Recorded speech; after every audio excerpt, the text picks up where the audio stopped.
নোয়াখালীর হাতিয়ায় নয়, মিয়ানমারে ফিরে যেতে চায় রোহিঙ্গা শরণার্থীরা। এজন্য জাতিসংঘ সহ আন্তর্জাতিক সংস্থাগুলোর কাছে আকুতি জানিয়েছে কক্সবাজারে ক্যাম্পে অবস্থান করা রোহিঙ্গারা। তবে কূটনৈতিক বিশেষজ্ঞরা বলছেন, শরণার্থীদের হাতিয়ার ঠেঙ্গাচরে সরানো হলে মিয়ানমারের উপর চাপ কমবে।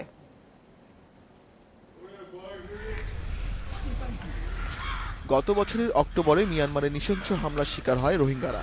তখন থেকেই বাংলাদেশে পালিয়ে আসছে তারা। জাতিসংঘের হিসেবে এ সংখ্যা ৭০,০০০, আর সরকারের হিসেব এদেশে রোহিঙ্গা রয়েছে ৩ লাখেরও বেশি। এই রোহিঙ্গা শরণার্থীদের কক্সবাজার থেকে নোয়াখালী সরানোর সিদ্ধান্ত নিয়েছে সরকার। তাদের নেওয়া হচ্ছে সন্দ্বীপে ১১ বছর আগে জেগে ওঠা ঠেঙ্গাচরে, যার আয়তন ৮ বর্গ কিলোমিটার।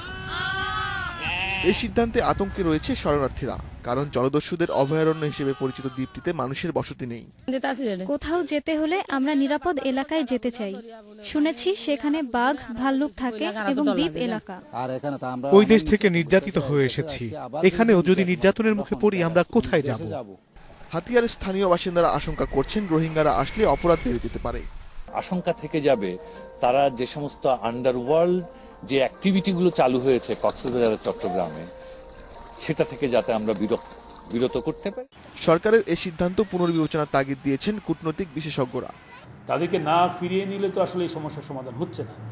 ফিরিয়ে নিতে হলে মিয়ানমারকে চাপ সৃষ্টি করতে হবে। সেই চাপটা কিন্তু বাংলাদেশের পক্ষে সৃষ্টি করা সম্ভব না। সেই চাপটি আসতে হবে আঞ্চলিক বা আন্তর্জাতিক পর্যায় থেকে।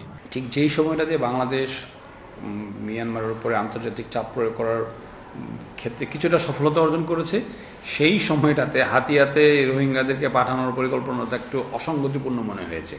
তখন কারণ আমরা তাহলে মিয়ানমারকে কি মেসেজ দিচ্ছি? অনেকদিন ধরেই রোহিঙ্গা ইস্যু নিয়ে মিয়ানমারের সাথে আলোচনা চালিয়ে যাচ্ছে সরকার। দফায় দফায় বৈঠক করেও সমঝোতা হয়নি, তাই আন্তর্জাতিক সংস্থার সাহায্য চেয়েছে বাংলাদেশ। Ashiq Hossain, Independent News, Dhaka.